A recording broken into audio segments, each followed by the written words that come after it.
Hey, why is your alarm at 7:58 and not just 8? I set it at that time a while ago and now it just has to be that time. It's similar to how I weighed my loose leaf tea at 4.3 grams and now it has to be 4.3 grams every single time, otherwise it doesn't feel right in my brain. Is that why you don't like it when I flip the double-sided blanket? Yeah, it's because the first time we used it, the flower side was up and now the flower side has to be up forever. Okay, what if we got a blanket that has the same pattern on both sides? Honestly, that would free up some space in my brain, especially if the blanket was square. Oh really? What kind of autistic are you? The kind who is pitied and assumes that you can't do anything and would be better off dead? Or the kind that I should hold to unrealistic expectations and assume is lazy if they ever say they struggle with anything? Neither. I am the human kind of autistic who can do some things and struggles with others. And the things I struggle with can change on a day-to-day basis. Oh, yeah, no, I don't think that type of autistic exists. So I don't know if you guys know this, but Asperger's is not a thing. It's not. You may have had a child diagnosed with this. You may have been diagnosed with this yourself. It is no longer a diagnosis in the DSM-5. The term is autism spectrum disorder, ASD, or autism. So why get rid of it so abruptly? Great question. Hans Asperger was in fact a Nazi. So of course they're sending kids with autism to this man to be checked out. And if he felt as though they were functional enough to perform well in society, they got to live. If not, this is where we get the term high functioning autism or Asperger's syndrome. Luckily, we're in the 21st century and we realize that autism is in fact a spectrum. So you guys do not have Asperger's. You have autism. Here is an example of why the terms high and low functioning can be harmful.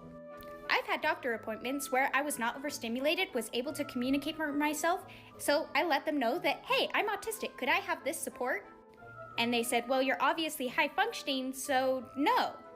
I had to sit there and explain repeatedly, no, I do need help. This would be super helpful for me. I need this support.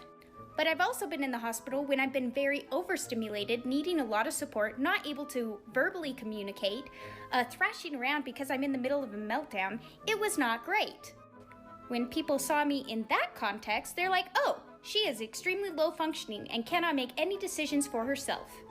I had social services call after that because they were concerned I could not make any decisions for myself. So on one hand, I wasn't getting any support, and on the other, I was having my rights taken away. I do need less support than others, but I still need support. This rainy day is temporary. The contrast is why we got 'em. The sun is shining through is just a cloud away, way, way, way, way, way, way, way, way, way. So what you I can see that you're getting flooded right now. Flooded. What does flooded mean? You have a lot of big emotions going on and you're struggling to keep control. What? No. What you're seeing is me dropping my mask.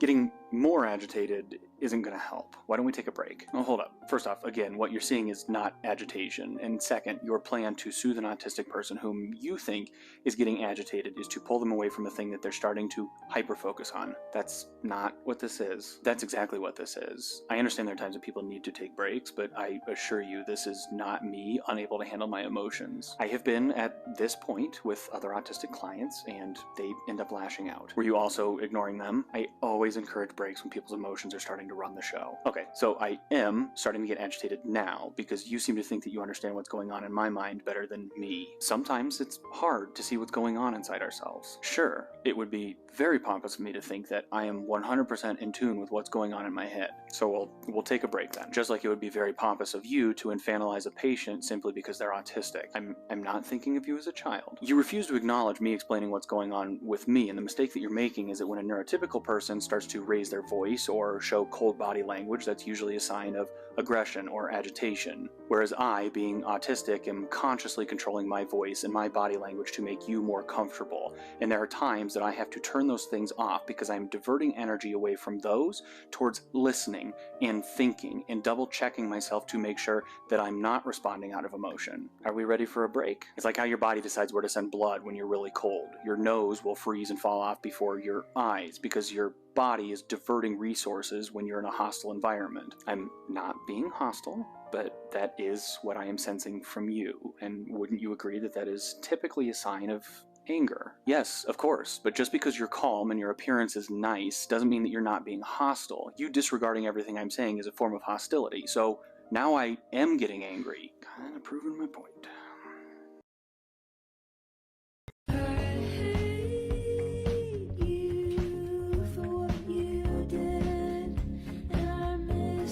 Did you know everyone's a little autistic? No, not like that. Let me explain. What's the difference between autism and just having autistic traits? Whenever I post videos talking about my autistic traits, I get responses ranging from, I do that, should I see a doctor? And then people saying, I'm not autistic and I do that, so that's not actually an autistic trait. By the way, I was joking about my earlier, everyone's a little autistic. That is not true. However, anyone can experience sensory issues. I guarantee everyone has at least one sound that they don't like, or one texture that they hate. However, if it starts to interfere with your life, such as your ability to hang out with friends or go out in public, that's when it becomes a trait of something. It might not necessarily be autism, but it's something worth looking into. Same thing goes for all other autistic traits. Anyone can be awkward, but if it starts getting in the way of making and maintaining friends, look into it. Ask yourself, how often and how much does this trait impact my life? Mwah, much love. I had found out something about my personality that literally made me cry, bitch. Because last night I was looking up the ways that ADHD affects personality for a YouTube video. YouTube channel in my bio, always be plugging. And on Chad's website, they said this. For some people, the trait of being an introvert develops as a defense mechanism after having too many social failures. Bitch, what? And with ADHD, there's something called rejection sensitive dysphoria, which causes you extreme emotional sensitivity and pain when you perceive rejection. Literally, when I was younger, up until I was like 10, I was the most talkative motherfucker ever, and at some point, I just stopped. And it was factors like the bullying I went through, the abuse I was going through at home, and the fact that the teachers just didn't really like me, that gave me my introversion trait. I became an introvert and isolated myself for years because society rejected me. That's fucking sad. One of the hardest things about being a highly masked autistic person is that you love people so deeply and intensely, but yet you feel like you're unlovable because no one genuinely knows who you are. You've worked your entire life trying to hide your authentic self. And I'm realizing at the age of 29 that there will be people who do love you, the unmasked version of you or what is close to that, and it's just about finding that person or those people. Actually helpful depression tips, part 2. As a disclaimer, I am not a medical professional. I've just spent my entire life being a sad sack of shit. Today's tip: your environment can and should adapt to you. Trying to change the narrative of I should be doing more with I need to conserve my energy so that I can do more. Let me show you a couple of examples from my own life whenever my symptoms were really bad. Put a chair or stool in the kitchen. If you find there's a place where trash collects, that means it's time for a trash can in that spot. I put my toothbrush in the shower so I could kill 2 birds with 1 stone. When it comes to your routine, find the laziest way to do everything. It doesn't make you a failure, it makes you a survivor. If you are in a relationship of any kind with an autistic person, please know that when it comes to your issues with them, it is not show and tell. It is tell. It is tell. There is no show. Show is not an option. There is no, it is tell. Is this actually what neurotypicals think stims look like? You know, this is a perfect opportunity for a standalone video about stims. Let's do it. I'm gonna do that by differentiating a tick from a stim, because everyone seems to think that they're the same thing. They're not, okay? They're not. Stimming is just short for stimulation. It's the way our body gets rid of excess energy. And very importantly, everyone does it. Literally everyone. Shake your leg during a test because you're nervous, that's a stim. An autistic person might only get the right satisfaction from tapping on the tables, even though that annoys everyone else in the class. In fact, stims can actually be dangerous. You ever hit yourself in the head when you're frustrated with yourself? An autistic person might slam their head into the wall instead. I'm not gonna specify if I'm speaking from experience. Most importantly, stimming is self-soothing and self-regulating. I love the way this article puts it. It's like an urge to scratch an itch. If you get a bug bite that you know you're not supposed to itch because it'll make it worse, your body still wants to itch it, but you can stop yourself from itching it if you focus on it. But odds are you're still gonna do it when you're not thinking about it. Also, as I implied before, stims come in many forms. Here are mine. Finger waggling. This kind of hand flap, this kind of hand flap. Gabagool. I tend to rock a lot without thinking about it. I bob my head a lot. I have full body twitches very often. Really overstimulated, I kind of start doing this, and I don't like that. Oh boy, my vocal stims. Where do I start? Like, I just mumble gibberish every now and again. Sometimes it turns into words, and for some reason that word tends to be Green Day. Oh yeah, and I just sing loudly, very loudly. It's very annoying. Yes, very embarrassing in public. Like, you know when you unconsciously scratch yourself when in a public space and you didn't realize you did it?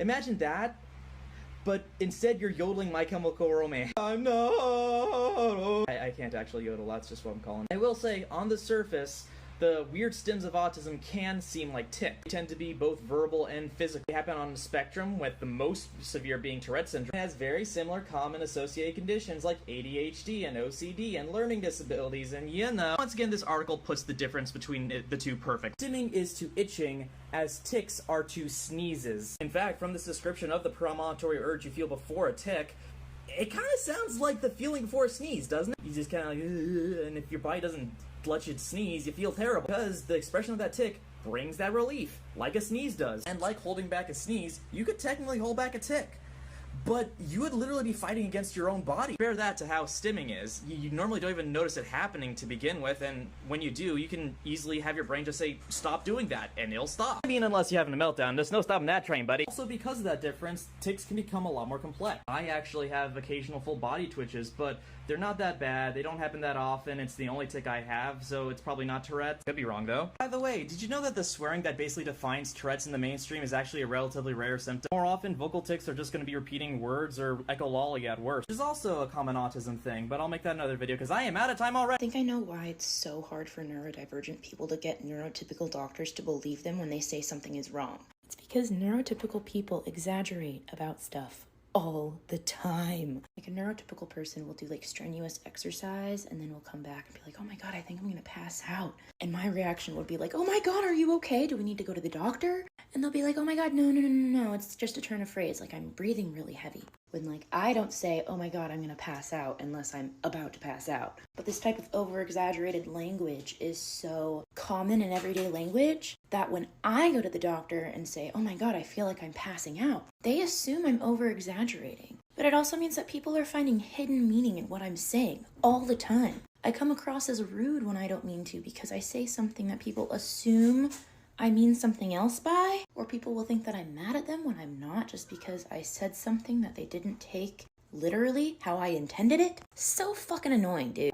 One thing I've experienced is my behavior changing after I received my diagnosis.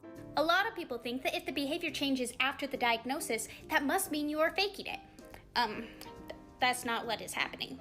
When I received a diagnosis, all of a sudden, I had more information about how my brain works. I was like, oh, that need to flap my hands and make repetitive movements and sounds is a big way on how I process emotions in my sensory surroundings? Maybe I shouldn't force myself to be completely still and be in constant pain and confusion. Surprisingly, letting myself stim solved a lot of mental problems. What is sad is that because of this change of behavior, sometimes you can receive a lot of bullying. I'm currently seeing my friend Bug go through this. Also, some people saying that they're trying to be me because they also like insects and like opening packages. A lot of people like those things. They're fantastic. So know that these changes of behavior are actually very common in late diagnosed autistic people. For me, those behaviors were there. I was just desperately trying to hide them. A lot of autistic people, especially late diagnosed autistic people, explain that they have this sense that something is off with them compared to other kids, compared to other adults. And until last night, I didn't realize what that off feeling was. I tried to explain it over and over and over again, but I couldn't necessarily put it into words. What felt so wrong, what felt so different about me compared to other people.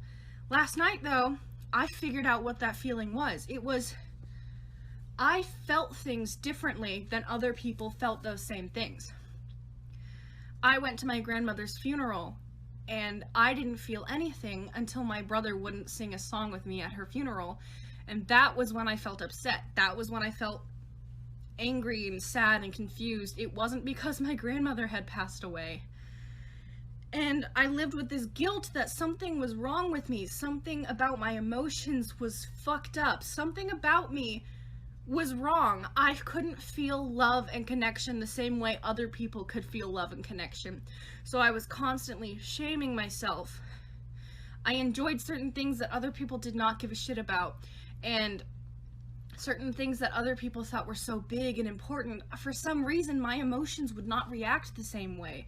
In band, we had this really big competition and everyone was looking forward to it, and we messed up and we didn't get to the next round.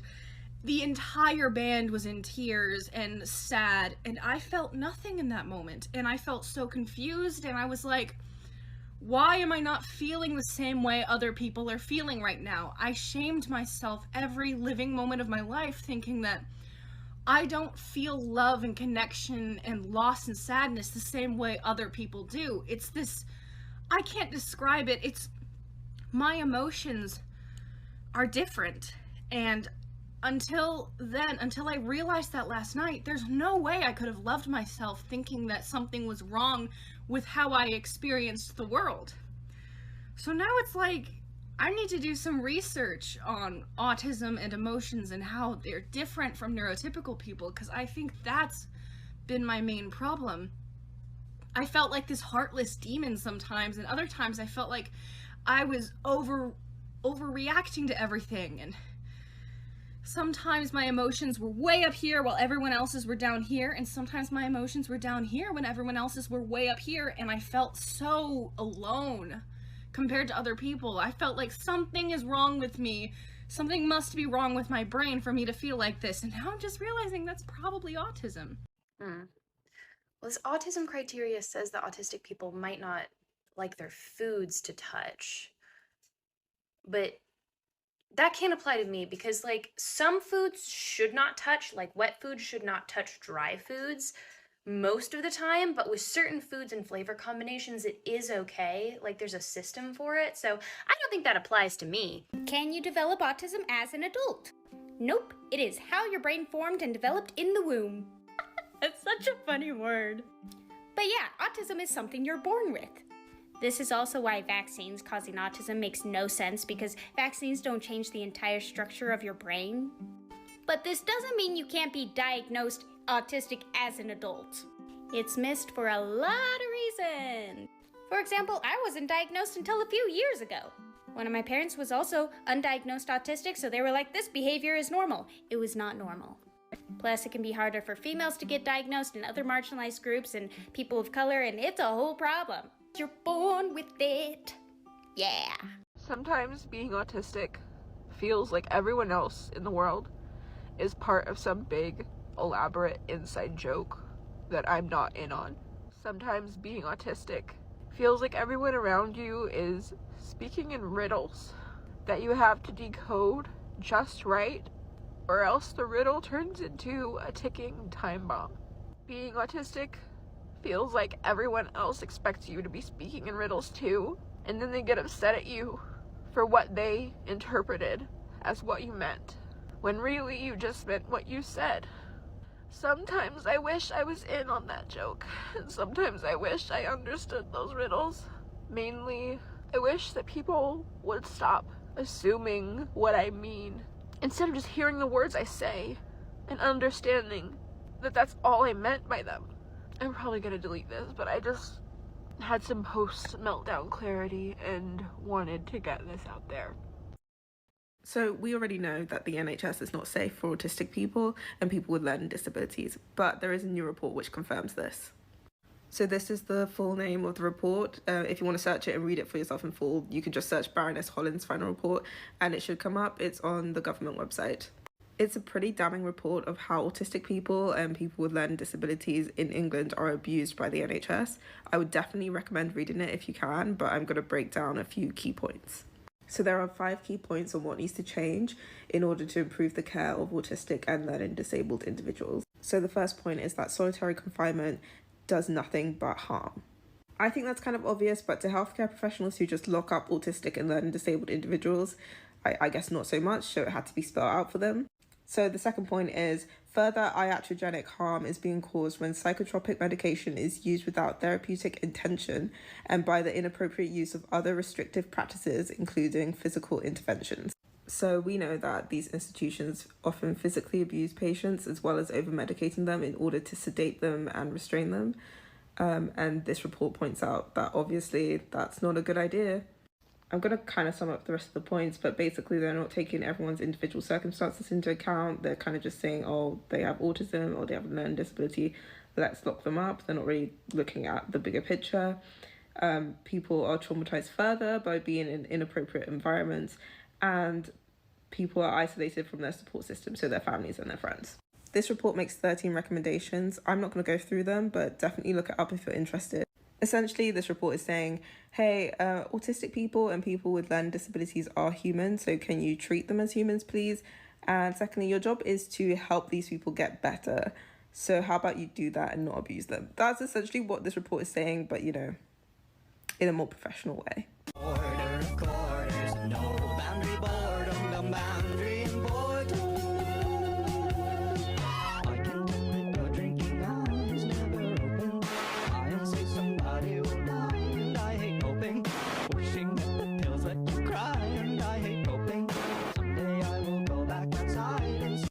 Something that stressed me out so much in elementary and middle school was when a teacher would show us, say, a video or something in class, and afterwards would ask, write down 3 things you learned from this video, because sometimes they would show us a video that was knowledge I already had, and so I didn't learn anything from the video, and I didn't understand that the teacher was just looking to make sure we were paying attention during the video. So what they're really asking was write down 3 things that happened in the video, 3 things you observed in the video, not actually 3 new things that you learned.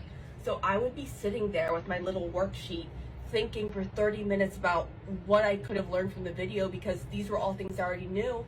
And then eventually I would just write down something random, but I felt like I was lying. So I would have a ton of guilt because I felt like I was lying or cheating because I didn't actually learn anything, and that stressed me out so much. And it wasn't until like high school when I was talking to a friend and I realized that the teachers weren't actually asking what you learned, they're asking for something that happened.